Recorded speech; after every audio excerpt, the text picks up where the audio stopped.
ఖమ్మం జిల్లా పెనుబలి మండలంలో ఓ రైతు తన అభిమానాన్ని వినూత్నంగా చాటుకున్నాడు.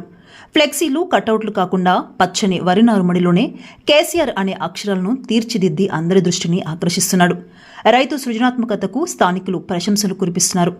పెనుబలి మండలం రామచంద్రరావు బంజర్ గ్రామానికి చెందిన ఓ రైతు తన అభిమాన నేతపై ఉన్న ప్రేమను వినూత్నంగా వ్యక్తపరిచాడు. వరి సాగు ప్రారంభంలో సాధారణ పద్ధతికి భిన్నంగా నారుమడిలో కేసీఆర్ అనే అక్షరాలు కనిపించేలా నారును పేర్చి ప్రత్యేక ఆకృతిని రూపొందించాడు.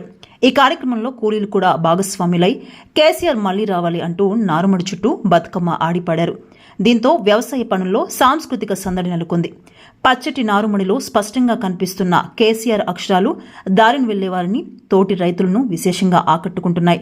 ఫ్లెక్సీలు, బ్యానర్లకు భిన్నంగా భూమిని వేదిక చేసుకుని రైతు తన అభిమానాన్ని చాటుకోవడం విశేషమని స్థానికులు అభిప్రాయపడుతున్నారు. రైతు సృజనాత్మకత, మట్టిపై ఉన్న మమకారం, నాయకుడిపై ఉన్న అభిమానం కలిసి ఈ దృశ్యాన్ని ప్రత్యేక ఆకర్షణగా మార్చాయని గ్రామస్తులు చెబుతున్నారు. రైతు గుండె చప్పుడు వినని నాయకుడు కేసీఆర్. రైతు కోసం ఎన్నో సంక్షేమ కార్యక్రమాలు చేశారని నేను నమ్ముతున్నాను. అందుకే నా అభిమానాన్ని వరి నారుమడిలో కేసీఆర్ అక్షరాల రూపంలో చూపించానని రైతు తెలిపారు. అయితే మట్టిని నమ్ముకున్న రైతు తన అభిమానాన్ని కూడా అదే మట్టిలో అక్షరాలుగా నిలిపిన ఈ వినూత్న ప్రయత్నం ప్రస్తుతం స్థానికంగా చర్చనీయాంశంగా మారింది.